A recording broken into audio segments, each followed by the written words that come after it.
SSS members and pensioners, uplift assistance program na 2,000 piso, hindi pantay-pantay at hindi lahat makakatanggap. Bakit kaya? Pag-uusapan natin sa episode na ito. Hello mga ka-vlogs! Welcome sa aking YouTube channel at welcome po sa ating official Facebook page. Saan ka man nanonood, kumusta? Wala ito pag-uusapan natin mga ka-vlogs ang patungkol sa kasalukuyang uplift assistance program na inanunsyo ni Pangulong Bongbong Marcos.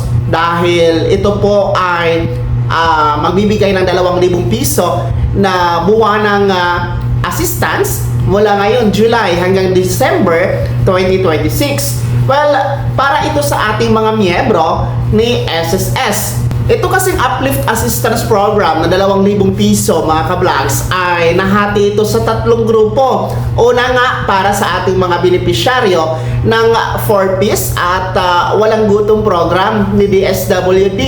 Pangalawa, yung para sa mga pamilyang Pilipino na nasa mahirap na sektor. Okay?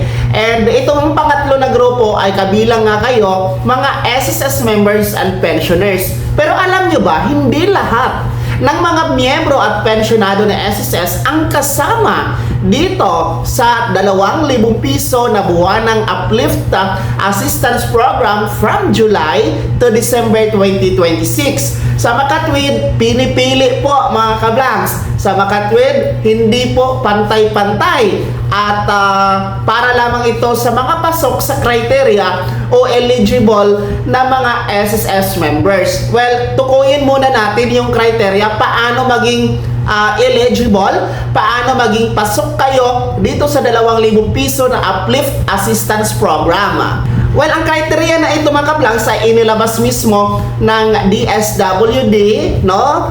At ng SSS kasi nga though DSWD na program ito, ang implementation si SSS pa rin kasi nga sa mga miyembro ng SSS ipapamahagi itong 2,000 piso na uplift ka sa assistance. So una sa ating criteria, kailangan ang miyembro ng SSS empleyado. Ibig sabihin ng empleyado, nagtatrabaho ka pa, hindi ka pa nag-retire, hindi ka pa nag-resign, employed talaga mga ka-vlogs, no?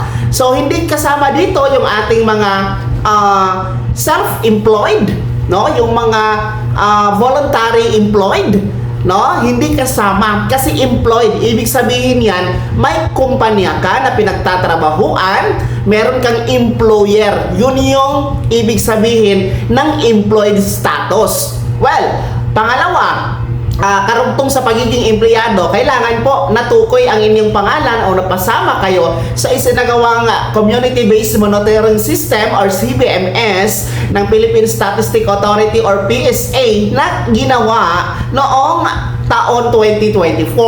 Well, ang CBMS na yan ay tumutukoy sa mga miyembro ng SSS, tumutukoy po sa mga pamilyang Pilipino na nasa bababa po ang monthly income, no? Kasi may bracket yan, paano tayo ma-identify na mahirap, middle class, no? Upper class, may mga ganun mga kablang. So, dapat naka-check yung CBMS na nakapaskil sa inyong pintuan para yan ang tanda, no? Yan ang remarks, no? Yan ang palatandaan na kayo ay pasok sa CBMS na ginawa ni PSA last 2024. Then, pangalawa na criteria, meron po tayong monthly salary credit dapat na nasa 20,000 pababa. So, ibig sabihin, ang buwanang income ng isang empleyado ni SSS member ay nasa 20,000 pababa lang po. So, kung above 20,000 pesos ang monthly salary credit mo, hindi ka na-qualify dito, mga ka-vlogs. So, nasa mga minimum wage lang talaga ang pasok, no? Then, pangatlo, kailangan po meron kayong at least na isang hulog na contribution mula 2025 to 2026. So, kahit isang hulog lang, pwede na po yan. Then, pang-apat, meron kang active disbursement bank account. Kasi doon po i-deposit ang inyong 2,000 pesos monthly uplift assistance program, mga ka-vlogs. So, yung disbursement bank account na yan ay kailangan active na yan, no? Na-activate na yan no, as of April 30, 2026. So yan po yung apat na criteria actually mga ka-vlog. So kung atin pong pagbabasihan ang mga criteria na yan, kung atin pong himay-himayin ang mga criteria na yan, talagang hindi talaga lahat kasama. Kasi ayon sa datos ng DSWD, nasa 1.5 million lang ang SSS members na makaka-avail dito.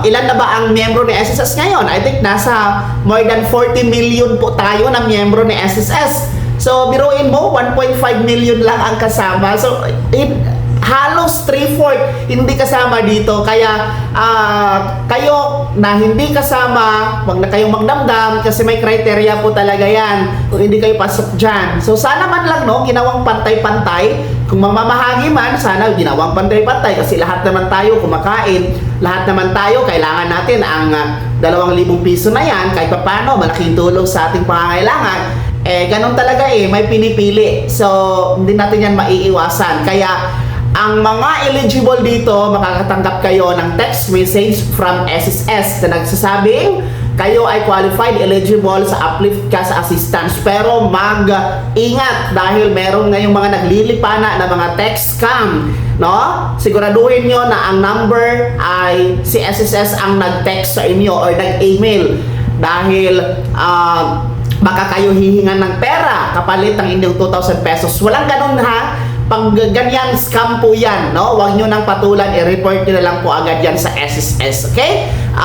Actually, nagpaskila din po ang SSS sa kanilang official Facebook page. Nag-post na sila sa kanilang babala sa mga text message na naglilipa na ngayon na patungkol sa uplift cash assistance. So, ayun mga ka-vlogs, no? Ulitin ko, hindi pantay-pantay. Sana man lang, no? Sinama tayo, no? Kasi lahat naman tayo may mga gastusin, di ba? Mabuti, happy sana kung lahat tayo bibigyan kasi lahat naman tayo naghuhulog ng kontribusyon, pinaghirapan natin ang ating pensyon, ang ating hulog kay SSS. So sana lahat talaga tayo, pati ako sana, no, kasama. Kaso lang pinipili lang talaga 1.5 million lang ang kabilang dito. Kaya naman mga SSS members and pensioners, kayo, no? Ano ba ang komento niyo dito? Sa tingin niyo ba pantay-pantay ito? Sa tingin niyo ba mas mabuti na lahat tayo bibigyan sana? Ibahagi niyo po sa comment section na nasa baba. Maraming salamat sa pagtutok. God bless. Mag-ingat mga ka-vlogs.